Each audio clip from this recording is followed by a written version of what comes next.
हरियाणा में हिसार के पेटवाड़ गांव के रहने वाले जस्टिस सूर्यकांत देश के 53वें चीफ जस्टिस ऑफ इंडिया बन सकते हैं। 52वें सीजेआई भूषण आर गवई ने केंद्र सरकार से जस्टिस सूर्यकांत को अगला चीफ जस्टिस नियुक्त करने की सिफारिश की है।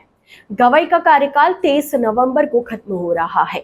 जस्टिस सूर्यकांत के पदभार संभालने के बाद वे हरियाणा के पहले ऐसे व्यक्ति होंगे जो इस पद पर पहुंचेंगे। वे 24 नवंबर को सीजेआई के रूप में शपथ ले सकते हैं। उनके सीजेआई बनने की खबर से पूरे गांव में खुशी की लहर है और लोग दूसरी दिवाली मनाने की तैयारी कर रहे हैं। जस्टिस सूर्यकांत के परिवार में 24 नवंबर को खास उत्सव मनाने की तैयारी चल रही है। उनके बड़े भाई मास्टर ऋषिकांत गांव में ही रहते हैं। दिवाली से ठीक एक दिन पहले सूर्यकांत गांव आए थे। उनके पैतृक घर को सजाने का काम चल रहा है। उनके बड़े भाई घर में पेंट करवा रहे हैं। एक मीडिया हाउस की टीम ने पेटवाड़ पहुंचकर जस्टिस सूर्यकांत के परिवार, रिश्तेदारों और ग्रामीणों से बात की। बड़े भाई ऋषिकांत ने बताया कि शुरू से ही वह संयुक्त परिवार में रहे। पिता और दो ताऊ सभी एक साथ रहते थे। पिता जातिगत भेदभाव में विश्वास नहीं रखते थे। उनके परदादा टीचर थे। पिता भी संस्कृत के टीचर रहे, इसलिए चारों भाइयों का ऋषिकांत, शिवकांत, देवकांत और सूर्यकांत नाम रखा ताकि समाज में एक अलग पहचान बने।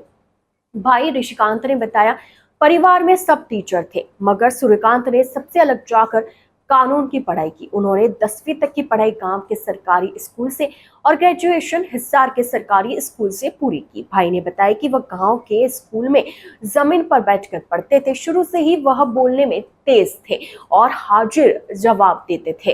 ग्रेजुएशन के दौरान सूर्यकांत ने एक कविता लिखी थी, मेड़ पर मिट्टी चढ़ा दो, जो उस समय यूथ में काफी पॉपुलर हुई थी। ऋषिकांत ने बताया कि सूर्यकांत और उनके बड़े भाई देवकांत ने एक साथ 10वीं की पढ़ाई की। एक बार देवकांत की बाजू में फ्रैक्चर हो गया था, इसलिए पिता ने बड़े भाई का एक साल ड्रॉप करा दिया और सूर्यकांत के साथ 10वीं की पढ़ाई करवाई। 10वीं की पढ़ाई के बाद सूर्यकांत ताऊ के साथ खेतों में काम करने जाया करते थे। ऋषिकांत ने बताया कि सूर्यकांत पढ़ाई के दौरान जयप्रकाश नारायण को अपना आदर्श मानते थे। जयप्रकाश ने 1975 में जो आंदोलन छेड़ा, उस आंदोलन से सूर्यकांत काफी प्रभावित हुए थे। राजनीति में जाने की उनकी शुरू से ही कोई रुचि नहीं थी। छात्र और राजनीति में जरूर थे मगर उसके बाद वह किसी राजनीतिक पार्टी से नहीं जुड़े। ऋषिकांत बताते हैं कि जस्टिस सूर्यकांत जमीन से जुड़े हुए व्यक्ति हैं। आज भी खेतों से उनका जुड़ाव उतना ही है जितना बचपन में था। जब भी वह गांव आते तो खेत में जरूर पहुंचते।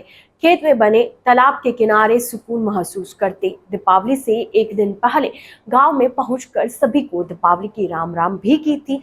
उन्होंने कहा कि गांव की मिट्टी की खुशबू उन्हें हमेशा गांव की तरफ खींच लाती है।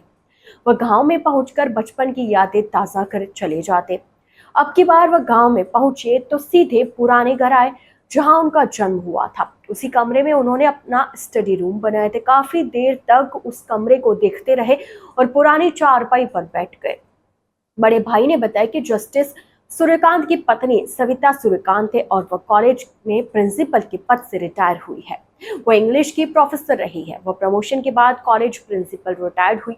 उनकी दो बेटियां हैं, मुग्धा और कनुप्रिया। दोनों बेटियां पढ़ाई कर रही है। भाई ने बताया कि सूर्यकांत अपने कीमती समय में से थोड़ा समय निकालकर गांव के प्रतिभावान बच्चों को सम्मानित करते हैं। परिवार का पंडित राम प्रसाद आत्माराम धर्मार्थ न्यास नाम से एनजीओ है। इस एनजीओ में किसी से चंदा नहीं लिया जाता। गांव के बॉयज और गर्ल्स स्कूल में 10वीं और 12वीं के टॉपरों को सूर्यकांत हर साल सम्मानित करते हैं। चीफ जस्टिस बनने के बाद भी वह गांव आएंगे और इस कार्यक्रम में भाग लेंगे। श्री श्रीकांत ने बताया है कि पिता मदन गोपाल संस्कृत के टीचर और अच्छे साहित्यकार थे। उन्होंने हरियाणवी में रामायण लिखी थी, जिसके लिए उन्हें हिंदी साहित्य अकादमी से सूरदास पुरस्कार मिला था। इसके साथ साथ उन्होंने 14 पुस्तकें लिखी थी। उन्हें पंडित लक्ष्मीचंद पुरस्कार से भी सम्मानित किया गया था। उनकी प्रमुख पुस्तकें हैं नगरी नगरी दुआरे दुआरे, कमल और कीचड़, माटी की महक, यह कैसा हिंदुस्तान है और रागिनी संग्रह चुंदड़ी।